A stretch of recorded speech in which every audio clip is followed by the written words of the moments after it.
विचार। पहला नियम, विचार तरंग है, विचार भाव है, विचार प्रेरणा है, विचार महाशक्ति है, विचार जादू है। अनाकार तत्व से भौतिक वस्तुओं का निर्माण विचार का ही कार्य है। पिछले अध्याय में हमने जाना कि विचार मूल तत्व का अंश है। प्रत्येक वस्तु का निर्माण मूल तत्व से होता है। ये निर्माण अपनी सोच के आधार पर भिन्न भिन्न आकार ग्रहण करता है। मूल तत्व विचारों के अनुसार कार्य करता है। प्रकृति में दिखाई देने वाले सभी आकार, रंग, रूप एवं अवस्थाएं मूल तत्व के विचारों की दृश्य अभिव्यक्ति हैं। अनाकार तत्व कोई भी आकार ग्रहण कर सकता है। वो किसी भी कार्य को पूर्ण करने की क्षमता रखता है। इसी प्रकार सभी वस्तुओं की उत्पत्ति होती है। हम विचारों के संसार में जीते हैं, जो विचार तत्व का एक अंश मात्र है। परिक्रमा करती हुई पृथ्वी की धारणा के विस्तार की दिशा अनाकार तत्व की ओर होती है। विचार तत्व इसी धारणा के अनुरूप गति करते हुए नक्षत्र का आकार ग्रहण करता है। इसी प्रकार सौर मंडल की रचना होती है। अपनी धारणा के अनुरूप आकार ग्रहण करना तथा इसी के अनुरूप गति करना विचार तत्व की प्रकृति है। विशाल वट वृक्ष की उत्पत्ति के विचार के परिणाम स्वरूप उसी दिशा में गति करते हुए विशाल वट वृक्ष को ही जन्म दिया जाता है।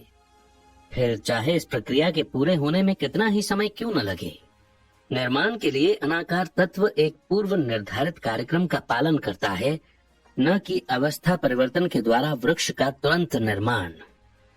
प्रत्येक निर्माण के विचार की तरंगों को विचार तत्व द्वारा ठोस आकार प्रदान किया जाता है, परंतु इसके लिए निर्माण से संबंधित पूर्व निर्धारित कार्यक्रम का पालन करना अनिवार्य होता है। हो सकता है मनचाहे घर के निर्माण का विचार मूल तत्व पर सीधे आरोपित करने से आपको इसके तुरंत परिणाम न मिले, परंतु आपका विचार निर्माण ऊर्जा में परिवर्तित होकर आपके द्वारा वांछित घर के निर्माण के लिए पूर्व निर्धारित मार्ग से होते हुए आपके लिए एक सुंदर घर का निर्माण तुरंत आरंभ कर देता है। और यदि घर के निर्माण के लिए मार्ग तैयार नहीं भी है, तो आपका घर किसी जैविक अथवा अजैविक शक्ति की प्रतीक्षा के बिना मौलिक तत्व की सहायता से तुरंत तैयार किया जाता है। बिना अस्तित्व के किसी निर्माण का विचार मूल तत्व पर आरोपित करना असंभव है। अर्थात जो भी विचार आपके मस्तिष्क में जन्म लेता है, संसार में उसका अस्तित्व दृश्य अथवा अदृश्य रूप में कहीं न कहीं अवश्य होता है, जिसे अमीरी के विज्ञान का पालन करके सरलता से प्राप्त किया जा सकता है। हमारा मस्तिष्क विचारों का केंद्र है, जहाँ विचारों का जन्म होता है। हम जो कुछ भी बनाते हैं उसका निर्माण सर्वप्रथम मस्तिष्क में ही होता है। बिना किसी सोच विचार के किसी भी प्रकार का निर्माण असंभव है। अभी तक हमारे सभी प्रयास शारीरिक श्रम तक ही सीमित हैं। नव निर्माण, रूपांतरण अथवा परिवर्तन के द्वारा किया जा रहा है। विचारों के द्वारा अनाकार तत्व से निर्माण के विषय पर अभी तक सोचा भी नहीं गया है। अपने विचार को मूर्त रूप देने के लिए हम प्रकृति के साधनों का उपयोग करते हैं। अभी तक बहुत ही कम अथवा न के बराबर निर्माण किया गया है, जिसे परम पिता को मनुष्य के सहयोग अथवा उपहार की संज्ञा दी जा सके। मनुष्य द्वारा ईश्वर की भांति निर्माण करने के विषय में अभी तक विचार नहीं किया गया है।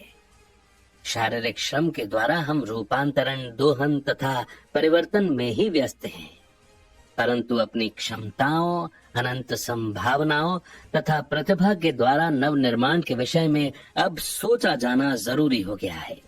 इस महान कार्य में विशेष योगदान देने के लिए मैं आपको आमंत्रित करता हूँ। इसके लिए सर्वप्रथम आपको आगे बताए गए मौलिक तथ्यों पर विश्वास करना होगा।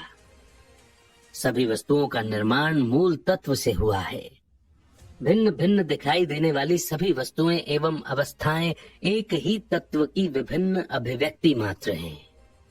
अलग अलग प्रकार के सभी जैविक अजैविक पदार्थ तथा अवस्थाओं का जन्म एक ही तत्व से हुआ है, जिसे विचार तत्व द्वारा तैयार किया जाता है।